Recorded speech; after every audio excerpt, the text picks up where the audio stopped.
Hi, welcome to Conflict Story, where we bring you the best and most fascinating stories just for you. Let's dive right into one of those stories. It begins like this. The sun had barely crept over the horizon when James Carter stepped out onto the porch of his modest farmhouse.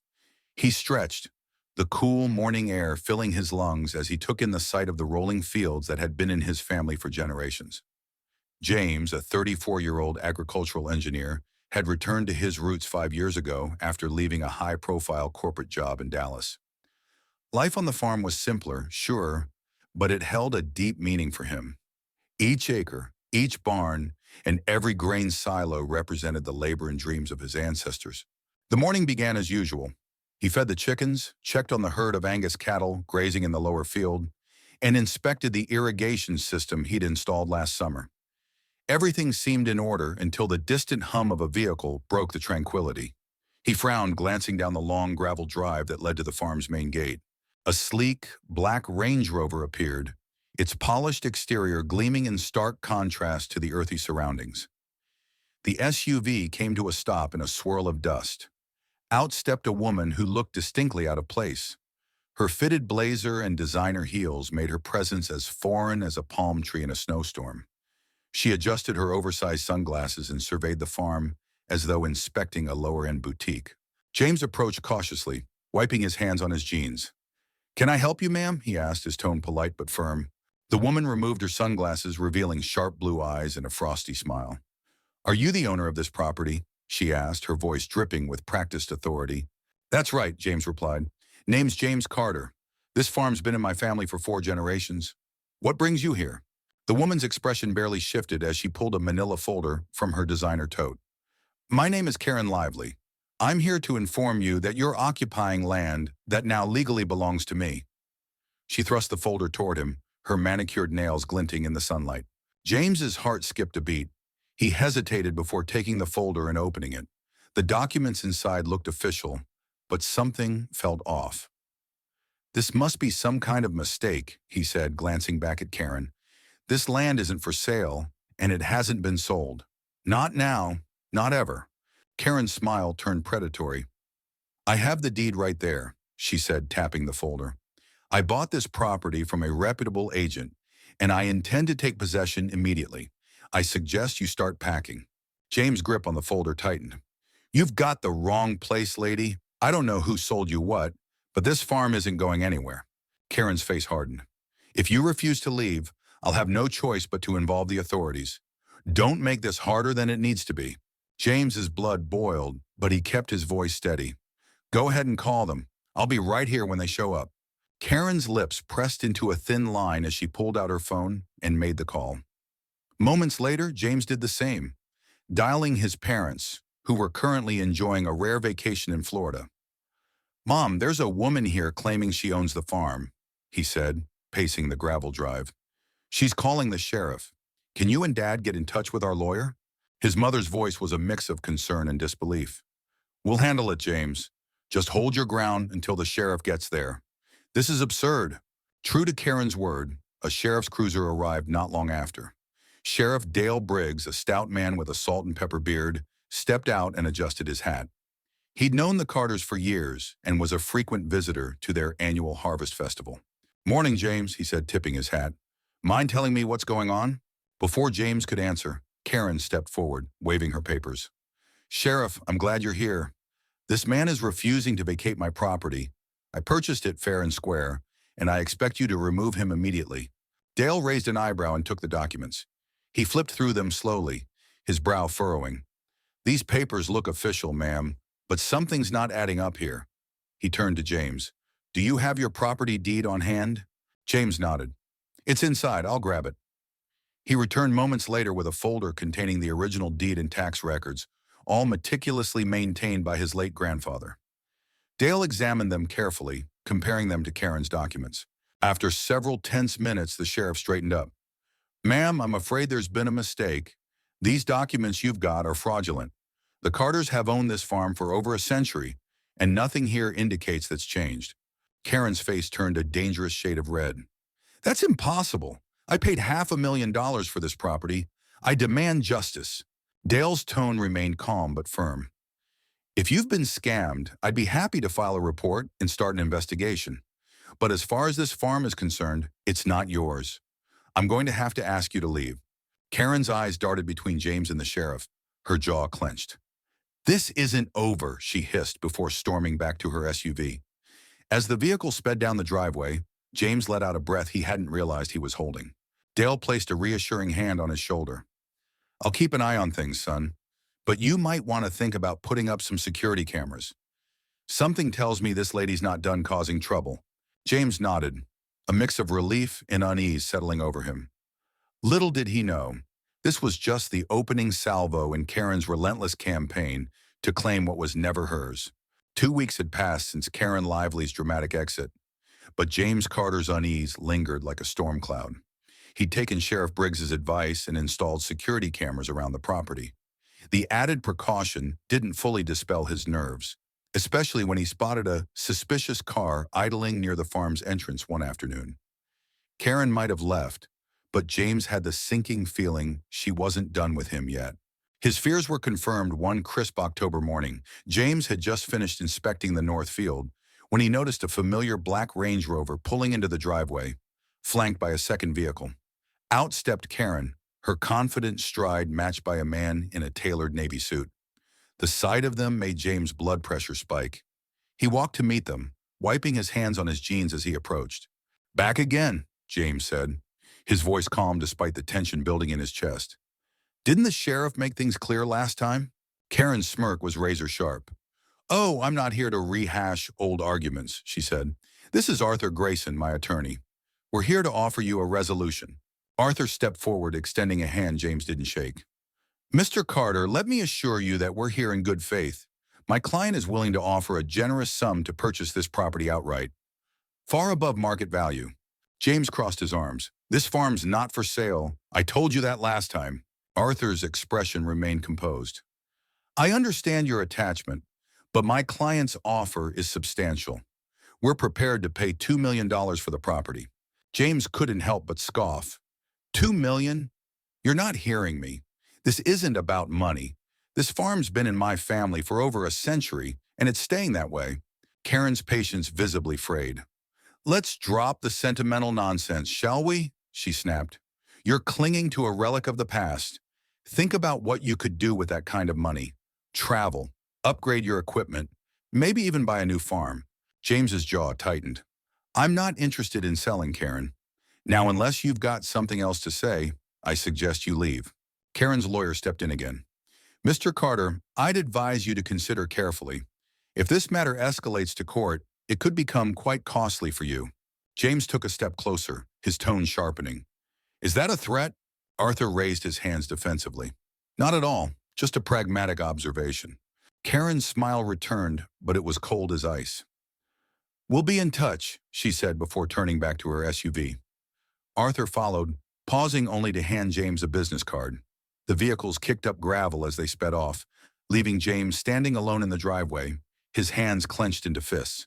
The encounter left him rattled, but James wasn't about to let Karen or her high-priced lawyer intimidate him. That evening, he called his parents and updated them on the situation. "They offered $2 million, James said. "Can you believe that?" His father's voice crackled over the line. "It's not about the money, son. That farm's more than a piece of land. It's our history." James nodded even though his father couldn't see him. "I know, Dad. I'm not giving in. Not now, not ever." The following week brought more letters, each more aggressive than the last. Karen's legal team now alleged discrepancies in the property's original deed, questioning its legitimacy.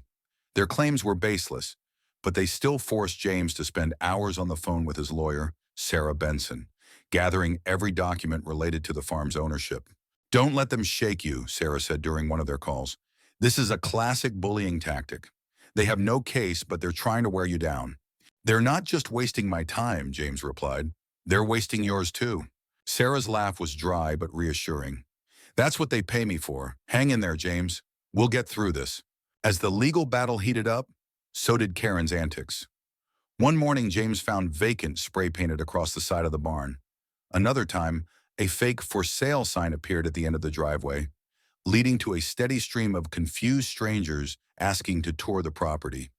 Each incident was reported to Sheriff Briggs, who added them to a growing file on Karen's harassment. "You've got the patience of a saint, James," the sheriff said during one visit. "Most folks would have lost it by now." James gave a tired smile. "I'm close, Sheriff, real close." But patience or not, James knew this was far from over. Karen wasn't just persistent, she was relentless. And as her campaign escalated, James realized she was willing to cross lines he hadn't even considered. The next confrontation, he suspected, would be worse than anything he'd faced so far. The tension finally boiled over 2 weeks later. James had just finished loading hay into the barn when the unmistakable hum of Karen's Range Rover echoed down the driveway. This time, she wasn't alone. 3 men in suits followed her in a second vehicle, their stern faces making it clear they weren't here for pleasantries. James set his tools down and walked out to meet them, his jaw tight. Karen stepped out first, a smug grin plastered on her face. "Mr. Carter," she began, her tone dripping with mock civility, "I'm afraid this is your final warning." One of the suited men stepped forward, a thick folder in hand. "Mr. Carter, my name is Paul Richards. I represent Ms. Lively's legal team. We're here to serve you with an official court order." He handed the folder to James, who reluctantly took it. Opening it, James scanned the document. It was a lawsuit claiming Karen had rightful ownership of the farm due to errors in the property's historical deeds. It demanded immediate cessation of all farming operations and sought damages for usurping her rightful property. James' hands clenched around the folder. "This is ridiculous," he said, his voice low and controlled. "Your claims have no basis in fact. My family's owned this land for over a century." Karen crossed her arms. "And yet, here we are." "You'll see, James, that persistence pays off. Maybe you'll finally take my offer seriously before this goes to trial." "You're wasting everyone's time," James shot back. "If you've got an ounce of sense, you'll drop this nonsense now." Paul Richards cleared his throat. "Mr. Carter, I'd advise you to consult your lawyer. Ms. Lively is fully prepared to proceed with litigation, which could become quite burdensome for you." James didn't flinch. "Oh, don't worry. I'll see you in court." Karen's eyes narrowed. "Fine, have it your way," she said, turning sharply on her heel and marching back to her car. "But don't say I didn't warn you." As the vehicles disappeared down the road, James called Sarah Benson, his lawyer. Within hours, she was at the farm, her briefcase brimming with counter-arguments. "This is nothing more than legal intimidation," Sarah said, flipping through the lawsuit. "Their claims are flimsy at best. They're hoping to scare you into selling." James leaned against the kitchen table, frustration etched across his face. "What's the next step?" "We file a response," Sarah replied, "and we countersue for harassment, legal fees, and damages. If Karen wants a fight, we'll give her one." The next few weeks were a blur of paperwork, phone calls, and meetings. Meanwhile, Karen escalated her antics. One morning, James awoke to find signs posted along his property line declaring the farm condemned. Another day, a crew of surveyors showed up unannounced, claiming to be conducting an assessment on behalf of a potential new owner. James called the sheriff each time, who was growing just as frustrated with Karen's schemes. The tipping point came late one night. James was woken by the sound of engines roaring and lights flooding the yard. He bolted out of bed, grabbing his flashlight and rifle, and headed outside. A group of workers in reflective vests were unloading machinery onto his fields. "What the hell is going on here?" James shouted, his voice cutting through the chaos. The workers froze, and one of them stepped forward hesitantly. We were hired to prepare the land," the man said, holding up a clipboard. "The owner told us to start tonight." James' eyes burned with fury. "The owner," he repeated. "I'm the owner, and I didn't hire anyone. You're trespassing. Pack up and get off my land now." Before the man could respond, headlights appeared at the end of the driveway. Sheriff Briggs stepped out of his cruiser, taking in the scene with a grim expression. "What's this now, James?" he asked. "More of Karen's nonsense," James replied. "She's hired these guys to work my land in the middle of the night." The sheriff approached the workers. "You boys got permits for this?" he asked. The man with the clipboard shook his head. We were just following orders. We'll pack up." As the workers scrambled to leave, Sheriff Briggs turned to James. "You need to get that restraining order, son. This is getting out of hand." James nodded. First thing in the morning, as the sheriff's cruiser pulled away, James stood in the silence of the night, his breath visible in the cold air. Karen's obsession had reached a dangerous new level. He knew the fight was far from over, but he wasn't backing down. This farm was his legacy, And no one, not even someone as relentless as Karen, was going to take it from him. The restraining order against Karen Lively was finalized within days of the midnight trespassing incident. James felt a small sense of relief as the legal document was handed to him, but deep down, he knew Karen wasn't finished. He fortified his resolve, bracing for her next move. The relative quiet didn't last long. A week later, James received a notice from the county zoning board, claiming his farm was under investigation for violations. The accusations were absurd: improper storage of equipment, illegal irrigation modifications, and even alleged contamination of a nearby stream. James knew exactly who was behind it. His lawyer, Sarah Benson, was livid. "This is clearly another of Karen's stunts," she said during a meeting at her office. "But we'll fight it. The evidence is on your side, James." The hearing with the zoning board was set for the following week, but Karen couldn't wait that long to escalate. 3 days before the hearing, James's security cameras caught her sneaking onto the property in the dead of night. This time, she wasn't alone. 2 accomplices helped her dump barrels of an unknown substance near the farm's main irrigation canal. When James discovered the barrels the next morning, he immediately called Sheriff Briggs. "She's crossed the line," James said, gesturing to the barrels as the sheriff's team examined the scene. "This isn't just harassment anymore. She's trying to sabotage the farm." The sheriff nodded grimly. "We'll send these for testing. If it's what I think it is, she'll be facing felony charges." As the barrels were hauled away, James's phone buzzed. It was Sarah. "I've got good news," she said. "The zoning board has already reviewed the preliminary evidence. They're leaning in our favor. Karen's claims don't hold water." James allowed himself a small smile. "Thanks, Sarah. Let's hope this nightmare ends soon." The testing results came back a few days later, confirming the barrels contained toxic chemicals. Sheriff Briggs wasted no time issuing a warrant for Karen's arrest. When the news broke, James received an outpouring of support from the local community. Neighbors who had watched the drama unfold offered their help, from lending equipment to covering shifts on the farm, while James handled legal matters. Karen was taken into custody a week later. The image of her being led away in handcuffs made headlines in the local paper. Entitled "Businesswoman Arrested for Harassment and Sabotage," the headline read. For James, it was a bittersweet moment. The battle might have been nearing its end, but the damage Karen had caused was immeasurable. The court case that followed was swift and damning. Sarah presented irrefutable evidence of Karen's actions, including the surveillance footage of her dumping the barrels and the fraudulent zoning complaints. The judge didn't mince words in his ruling. "Miss Lively's actions are not only unlawful, but egregiously malicious," he said. "This court finds in favor of the defendant, Mr. James Carter. Miss Lively is ordered to pay restitution for damages, legal fees, and additional punitive fines. Furthermore, she is prohibited from coming within 500 feet of the Carter farm." Karen's face remained a mask of fury throughout the ruling, but there was no escaping the consequences this time. As she was escorted out of the courtroom, James felt the weight of months of stress begin to lift. Back at the farm, life slowly returned to normal. James and his neighbors worked together to repair the damage Karen had caused, and with the community's support, the farm thrived. The restraining order, combined with Karen's legal troubles, ensured she wouldn't return.